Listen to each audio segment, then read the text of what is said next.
despreza e vai buscar outro meio, você está se perdendo, selando a sua condenação, porque está desprezando o meio que Deus te oferece para a tua salvação. Por isso que Jesus disse, quem crê será salvo, quem não crê será condenado. João 3,18, Marcos 16,15. Quando Jesus diz, ide e pregai o evangelho. A igreja tem que levar o evangelho, anunciar ao povo o evangelho, as boas novas de Deus, que chama o homem para alcançar o perdão, a graça, a reconciliação para a sua salvação. O evangelho não é chamar ninguém para dentro da igreja, para Deus mudar a vida, parar de sofrer, alcançar bênção, alcançar vitória. Deus vai fazer isso, Deus vai mudar, Deus vai operar. O evangelho não é isso. O evangelho é informar o pecador o caminho que Deus abriu. O evangelho é mostrar ao pecador a porta por onde ele pode entrar na presença de Deus. O evangelho é levar o pecador à consciência do pecado e mostrar o caminho para ele receber perdão.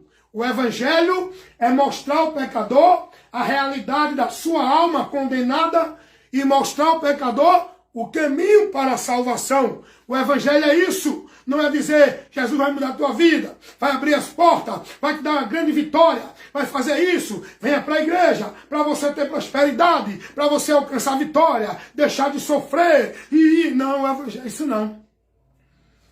Isso aí é o evangelho anátema, que está tirando você da verdade. Você precisa ouvir a verdade.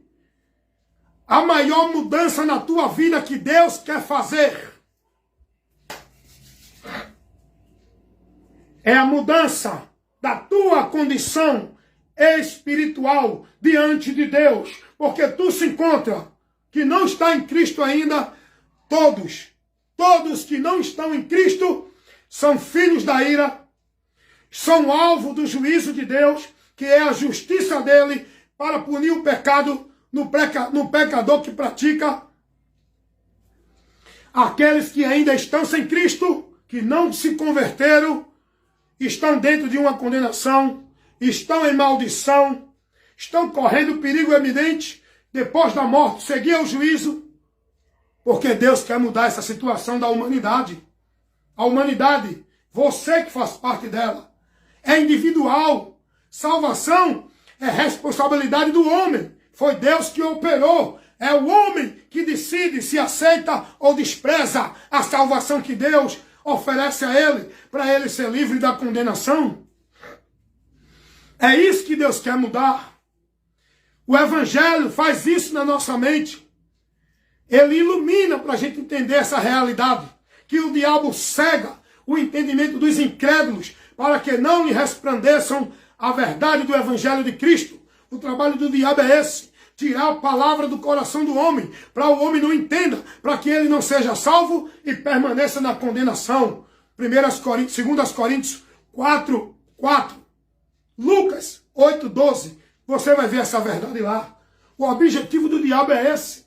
Tirar você do entendimento da palavra. Porque você só pode ser salvo não é estando dentro de uma igreja evangélica. É estando em Cristo. E a palavra de Cristo estando em você. Iluminando a tua mente para guiar os teus passos e os teus caminhos nessa caminhada de salvação. Glória a Deus. A maior mudança que Deus quer fazer na vida dessa humanidade é dentro da sua condição espiritual diante de Deus. Jesus vai dizer lá em João 5:24. Quem crê nele tem a vida eterna. Não entrará em condenação, mas passará da morte para a vida. É essa mudança que Deus quer fazer na vida dessa humanidade. Ele quer tirar você da direção que você está indo para uma condenação. Ele quer te garantir a vida eterna para você ter quando crê nele.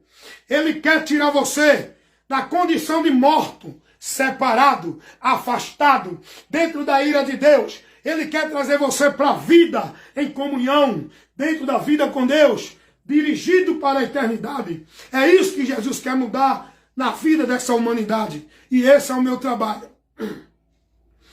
Não estou aqui para agradar ninguém, nem para convencer ninguém, nem para bajular ninguém. Meu trabalho é esclarecer, pregando a verdade do Evangelho de Cristo, que é a luz de Deus, o poder de Deus, para salvar todo aquele que crê. Quem crê será salvo. Quem não crê será condenado. Esta é a verdade. O Espírito Santo, ele convence, ele não converte ninguém. Deus ensina ao pecador o caminho que ele deve andar, que ele deve escolher. Deus não força, não puxa força, não vai de encontro à vontade do homem dentro dessa atitude que é o homem que tem que tomar. Ou crê ou não crê. Se crê, será salvo. Se não crê, será condenado. Deus apenas diz o homem: escolhe, pois, o caminho da vida. Entrai pela porta estreita. Quem quiser que venha para ser salvo. Quem crê será salvo. É isso que Deus faz. Mas a vontade dele é que todos creiam, porque ele não tem prazer na condenação de ninguém. Ele quer salvar a minha, a tua, a vida de toda a humanidade. Deus não tem prazer na morte de ninguém. Pode ser ladrão, assassino, estuprador, pode ser o cara mais mau e perverso da humanidade. Deus quer salvar, porque Deus é amor. O amor nesse sentido. Ele não tem prazer no sofrimento, na morte. Mas, irmão Wellington, então por que Deus criou o inferno? Se ele não tem prazer na morte de ninguém, na condenação, por que ele criou o inferno? Vou te dizer. O inferno é o lugar onde a justiça de Deus vai ser aplicada na vida do pecador que persistiu no pecado e não aceitou o amor dele para se salvar. Aprendeu? Vou repetir. O inferno é o lugar onde Deus vai aplicar a sua justiça para punir o pecador que não se converteu, não recebeu o amor dele, que ofereceu ao homem salvação, antes preferiu estar na vida, levando-se contra a vontade de Deus e sofrer a condenação, porque não aceitou o amor da verdade para se salvar. Paulo vai falar isso. 2 Tessalonicenses, capítulo 2, versículo 10 ao 11. Serão condenados porque não deram ouvido à verdade para se salvar. Não receberam essa verdade. Deus é um justo juiz. Não tomará o culpado por inocente. E eu pergunto a você: quem diante de Deus é inocente? Quem diante de Deus não tem culpa? Quem diante de Deus não é pecador? E qual é o salário do pecado? A morte. Se Deus não aplicar no homem o salário do pecado, a justiça dele para punir o pecador, ele compactua com o mal. E Deus não compactua com o mal. Deus não passa a mão na cabeça de ninguém. Deus, para dar ao homem, presta atenção nisso que eu vou falar agora. Você tem que entender que Deus é sério. Considera, pois, o bem de Deus para salvar e a severidade dele para se vingar, para punir, para dar ao homem o que ele merece. De que se queixa o homem? O homem vai para o inferno não é porque Deus determinou, é porque o homem vai receber o que merece. Está pensando que eu sou merecedor do céu? Você é merecedor do céu? Toda a humanidade merece o inferno. O céu não é merecimento do homem. O céu é o amor de Deus, é a graça de Deus. Para o homem que não merece isso, ele oferece, porque ele é amor. Ele não quer, ele não tem prazer no mal de ninguém. Você está entendendo isso? Então, meu amigo, o inferno é o lugar onde a ira de Deus vai ser aplicada para punir o pecador. Porque Jesus vai dizer assim, Mateus 10, 28. Deus não fez o inferno para os homens. Não foi para os homens. Jesus vai dizer que o inferno foi criado para o diabo e seus anjos. Ou seja, todos os anjos que se rebelaram contra Deus. Deus aplicou o juízo, a punição diante da rebelião. E por que, irmão Wellington, o homem vai para o inferno? Se Deus não fez para o homem. Assim como Deus criou o inferno para, com a sua justiça, dar aos anjos o que eles mereceram diante da rebelião dele, Deus também, já que os homens seguiram a rebelião de Satanás, então os homens também vão receber o inferno como punição da sua transgressão pela qual cometeram contra Deus, o seu Criador. Entendeu aí? Rapaz, é muito sério. Você precisa ser instruído para aprender de Deus. Você está aprendendo o que de Deus, hein?